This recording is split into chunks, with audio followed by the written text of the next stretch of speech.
todos, comunidad latina, una vez más en Contigo en el Cambio, el día de hoy con mi anfitrión Juan Orellana, y tenemos un invitado especial, tenemos un tema que ya lo venimos tratando, este es nuestro segundo especial, y estamos con José Antonio Dávalos, que él es el presidente de Cuacáñamo. Hola, Antonio, hola, Juan.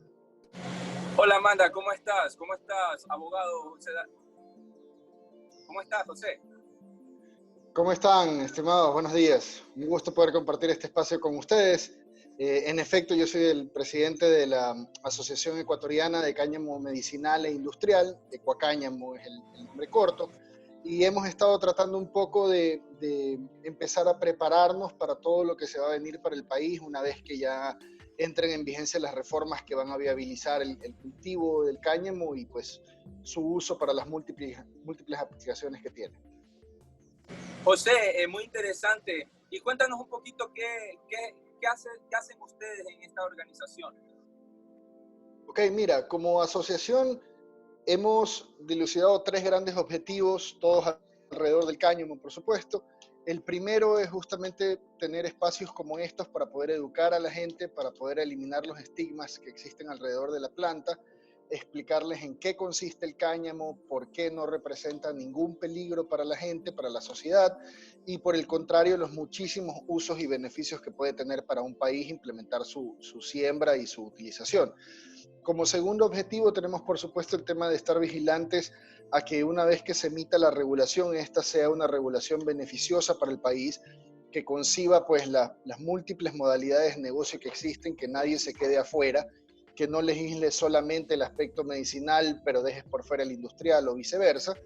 Y por último, entre nuestros objetivos está que una vez que ya esté esta regulación y que sea posible empezar a cultivar, realizarlo de una manera responsable, que se realicen primero planes pilotos, análisis de adaptabilidad, hacer ensayos con las plantas, para que la gente pueda descubrir cuáles son las semillas de mejor calidad y cuáles son las variedades que mejor sirven a las características de su predio, de su finca, ¿no? Porque como sabes, aquí en Ecuador tenemos muchísimos pisos climáticos, muchos microclimas, entonces tal vez la misma variedad que te sirve en la costa no podría servirte en la sierra, ¿no? Hay que hacer eso con mucho cuidado.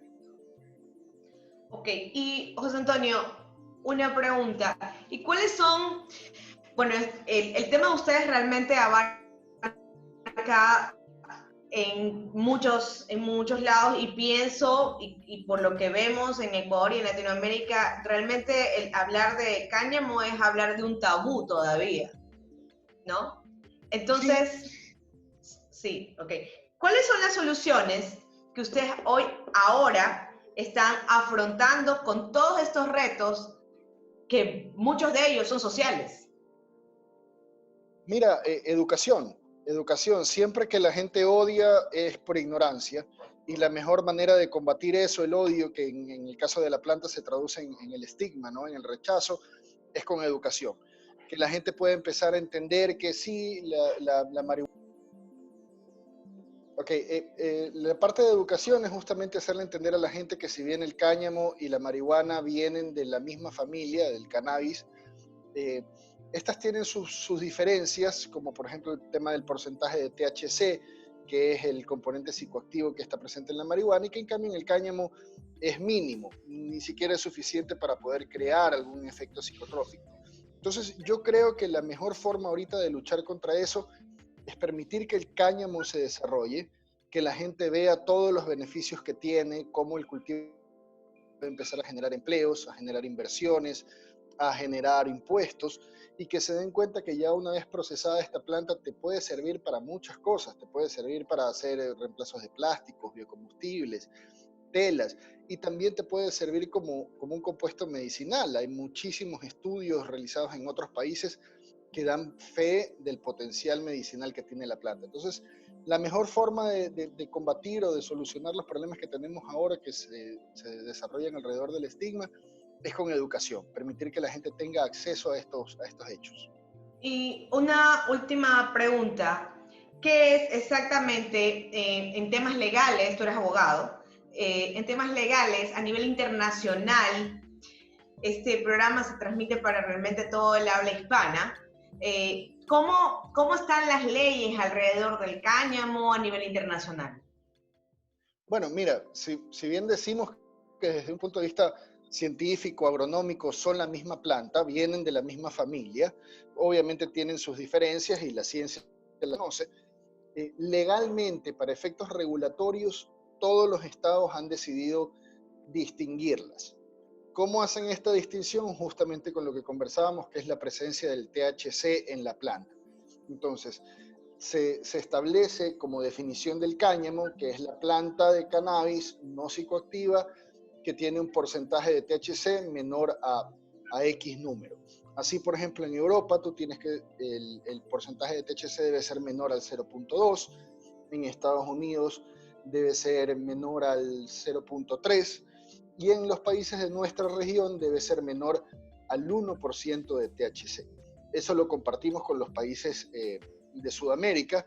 Tenemos legislaciones conservadoras como la europea y la estadounidense, legislaciones más abiertas como la de Uruguay, pero todas coinciden en hacer una diferenciación de estas dos especies, que serían la marihuana y el cáñamo, para efectos de poder regularla mejor. Porque, por supuesto, tú debes tener ciertos cuidados, por ejemplo, de seguridad con la marihuana, que tal vez no debas tenerlas con el cáñamo, porque definitivamente ningún narcotraficante va a querer venir a robarte el cáñamo porque simplemente no va a surtir ningún efecto, no es un negocio, pero en cambio con la marihuana sí puede pasar, hemos visto que ha pasado en países como Estados Unidos, y pues debe exigirse algo más de seguridad. Dentro del mismo cáñamo, incluso de la marihuana, tú tienes que establecer diferencias regulatorias respecto a cuando la planta se va a utilizar para fines medicinales y cuando se va a utilizar para fines industriales. Así, para los fines medicinales, las leyes te exigen que hagas pruebas a tu producto para asegurarte de que no se han utilizado pesticidas ni herbicidas y, en definitiva, que tu producto no tiene metales pesados. En cambio, para los usos industriales, aquello no es tan relevante. Por supuesto, siempre lo sugerido es una agricultura sostenible, lo más orgánica posible, pero si tú lo haces para fines industriales, si voy a hacer plásticos, en realidad la presencia de estos componentes no son tan preocupantes. Entonces, en general, esos son los puntos que comparten la normativa internacional. De ahí hay unas que difieren mucho, algunas han creado institutos u organismos especializados en materia del cannabis, esto por sugerencia de la propia Convención Única cuando se va a utilizar compuestos psicoactivos. Otros lo han hecho como en Ecuador a través de ministerios, en Colombia a través asimismo de organizaciones, no de organizaciones, de entes públicos que regulan la agricultura y también la salud, ¿no? Entonces hay bastantes similitudes. Yo creo que en realidad donde más hay las diferencias es en el momento de la aplicación.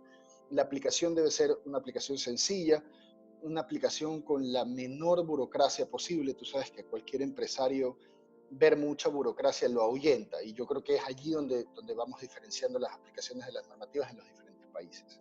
Bueno, tengo una pregunta para José. Claro. José, es muy importante. Yo estaba chequeando que casi la gran mayoría de los países de Sudamérica ya están aprobados, inclusive en lo que es el trámite del cannabis medicinal incluso. Entonces ya hay un avance por estos países, donde ya hay producción. Por ejemplo, países como México, Colombia, Brasil, Argentina, Uruguay, Paraguay, Chile, Perú. Entonces estamos hablando de un adelanto de estas personas. ¿Nosotros qué tenemos que ver en Ecuador para el futuro? Bueno, mira, como te decía, es una cuestión de cómo vamos a aplicar esta regulación que va a salir. Definitivamente nuestros pares en Sudamérica ya están más avanzados, definitivamente el más avanzado fue Uruguay, pero ellos tienen un sistema regulatorio diferente al de los otros países. Colombia, Perú, Brasil, ok, sí, han adaptado el tema del cannabis medicinal, de la marihuana medicinal, pero si tú te fijas, en realidad, todos están todavía caminando. No hay ninguno que realmente ya esté exportando producto a mercados europeos, salvo por Brasil. Brasil tiene pues muchísimo consumo interno. A Brasil le puede ir bien con el mercado local, pero definitivamente los demás países, si queremos tener una industria sostenible en el tiempo, necesitamos obviamente exportar. Y la verdad es que ninguno de los países todavía lo está haciendo. México todavía está tramitando el tema de su regulación, que se se atrasó un poco por todo esto de la pandemia, pero ahí vamos. Yo creo que en realidad esto, lejos de perjudicar para Ecuador el avance de nuestros vecinos, en realidad es algo que nos puede ayudar porque nos permite aprender de ellos, nos permite ver qué está pasando en Colombia, qué está pasando en Perú, qué está pasando en Argentina. Argentina también se está moviendo mucho en el tema. Y qué está pasando en Brasil. Brasil es un gran ejemplo del tema del mercado local. Entonces, eso nos puede ayudar un poco a tener una idea de cómo las cosas van a funcionar acá en Ecuador. Ya te digo, yo lejos de verlo como una desventaja, lo veo en realidad como algo que nos puede ayudar a aprender de otros, ¿no? Uno no solo debe aprender de sus propios errores, sino también de lo que le ha pasado a los demás. Y yo creo que eso nos puede ayudar a tener una industria que madure en menor tiempo. Ok, bueno, él ha sido José Antonio Dávalos, le agradecemos muchísimo la entrevista. Por favor, todas las personas suscríbanse a nuestro canal Contigo en el Cambio. También dejaremos los links para que lo puedan contactar a Ecuacáñamo, a la asociación, y pues nos vemos en una próxima ocasión. Muchísimas gracias, José Antonio. Chao, Juan. Muchas gracias, José Antonio. Ha sido un placer. Los felicito por este tipo de espacios. Es realmente lo que necesitamos. Gracias.